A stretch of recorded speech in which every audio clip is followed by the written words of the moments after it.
I just feel like it's something to understand about your partner, not so much of something that's going to deter you from accomplishing anything. Yeah, I don't think it's a make or break. I think it's just one of many labels. And also just because... But I hate labels, remember that. Yeah.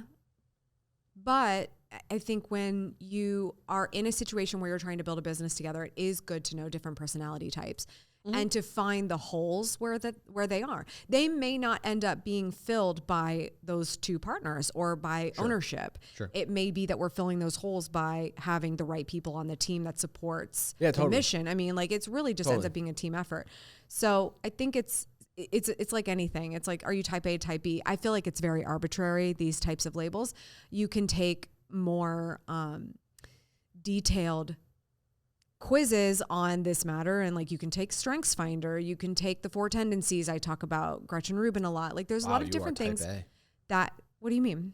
You like taking quizzes and getting all I these really numbers do. and That's getting. actually very true. I hate it. I don't like something to define me. But what if it's introspection? But what if you actually learned something about yourself? Like, that's what I want to know as a type A person. I'm not saying you can't not learn, I'm not saying that you can't learn something from these things. I'm saying that I believe that there's too many people that will take a quiz and then put themselves in that box and say, oh my God, I'm a obliger or whatever.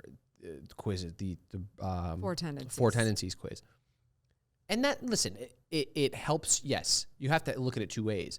I take whatever. I'm type B. Okay, cool. But like we just talked about it.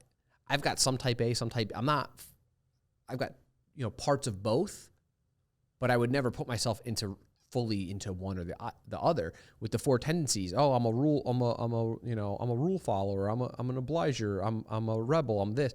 Yeah, that's cool. But then there's folks that'll start looking at that and saying, "Oh, I'm an obliger. Oh, I'm a rebel."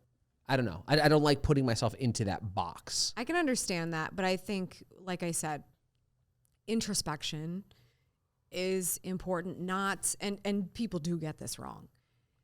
Introspection is not telling somebody how they need to react to you. Sure.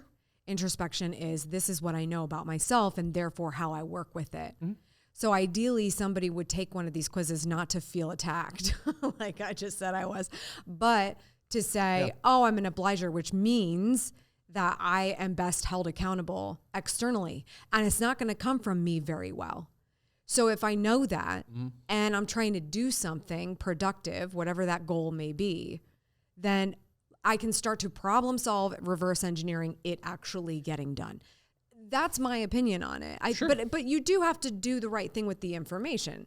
Yeah. You could also listen to the fact that, oh, I'm an upholder, I'm a rule follower or whatever, and take that the wrong way. You can take any one of these labels and it can be good or it can be bad in the moment. And then later it can become something else because why?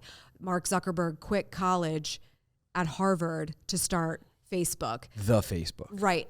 But at the time, everybody thinks he's crazy, that this is dumb.